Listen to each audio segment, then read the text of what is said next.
인생여행길 TV를 시청하며 구독과 좋아요 꼭 부탁드립니다. 우리 집 모내기 날 누룽지 먹고 집 노젓가리에서 벌인 방화 사건. 백수 신세였지만 6살 인생 나에게도 바쁜 날은 있었지요. 바로 우리 집 모내기 하는 날이었습니다. 그해 우리 집 모내기는 여느 해와 같이 6월 중순쯤에 하였습니다. 그 당시 모내기는 농촌에서 1년 중 가장 크게 잔치를 벌이는 행사였답니다. 모내기 하는 집은 아침 일찍부터 북적이었고 고만고만한 아이들이었지만 점심도 얻어먹고 등에 업은 동생을 엄마한테 젖먹이기 위해 모내기 하는 논으로 출동을 하였지요.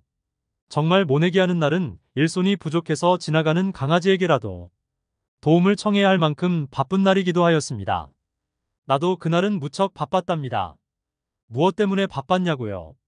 모내기 일손 돕기는 아니었습니다. 그날도 너무 더워서 아침부터 검정 팬티 한 개만 입고 나름대로 바쁘게 움직였습니다.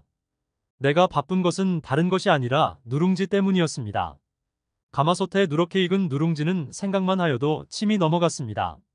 그것도 귀한 쌀로 만들어진 누룽지는 너무도 먹음직스러웠지요. 어머니는 이웃집 아주머니들과 일꾼들 점심 식사 준비에 바빴습니다. 내가 부엌에서 자꾸 얼쩡거리자 어머니는 짜증을 냈습니다. 인서가 밖에 좀 나가 놀아라. 어머니가 화를 낼 때마다 밖으로 나가는 신용을 했습니다.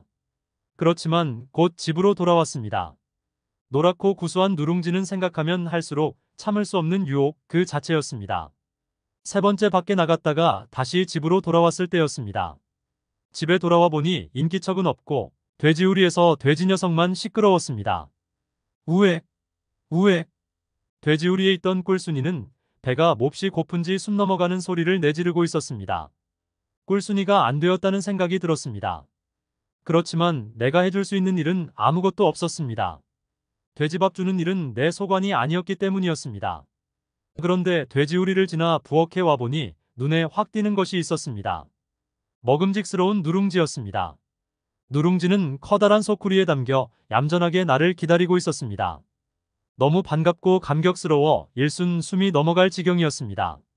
누룽지를 한 움큼 움켜쥐었습니다. 그리고 입속으로 우적우적 밀어넣었습니다. 입은 찢어질 지경이었으나 혀끝은 고소하였습니다. 한참 동안 정신없이 누룽지를 먹다가 퍼뜩 정신을 차렸습니다.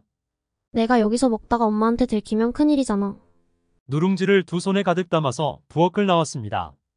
집 노젓가리 쪽으로 자리를 옮겼습니다. 집 노젓가리 뒤에 숨어서 먹는 누룽지의 맛은 그야말로 일품이었지요. 누룽지 덕분에 불룩하게 나온 배를 긁고 있었을 때였습니다. 내 머리를 탁 치고 지나가는 게 있었습니다. 몇 달 전 동네 형들이 하던 불장난이 생각난 것이었습니다. 그동안 동네 형들의 불장난에 대해는 여러 측면에서 연구를 해왔었지요.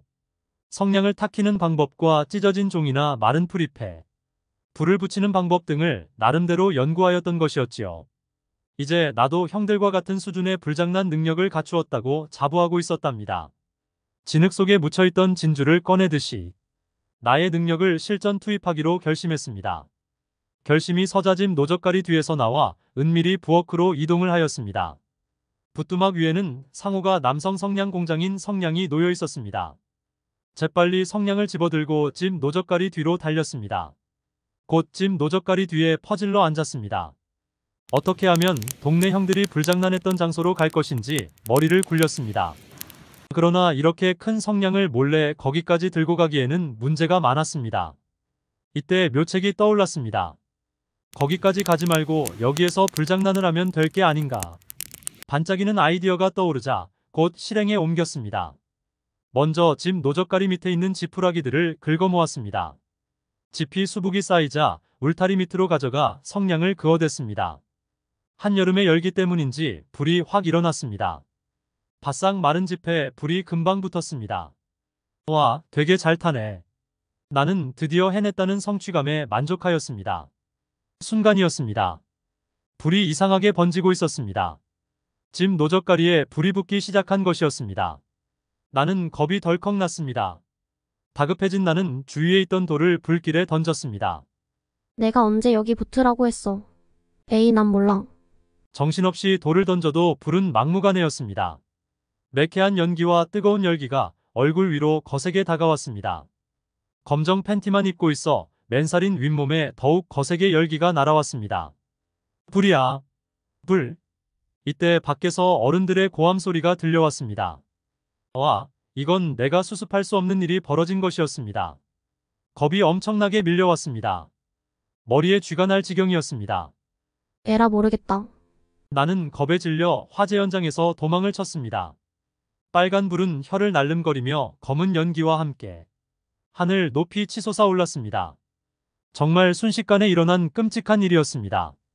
도망치면서 힐끗 뒤를 보니 함지박을 들고 있는 어머니가 보였습니다.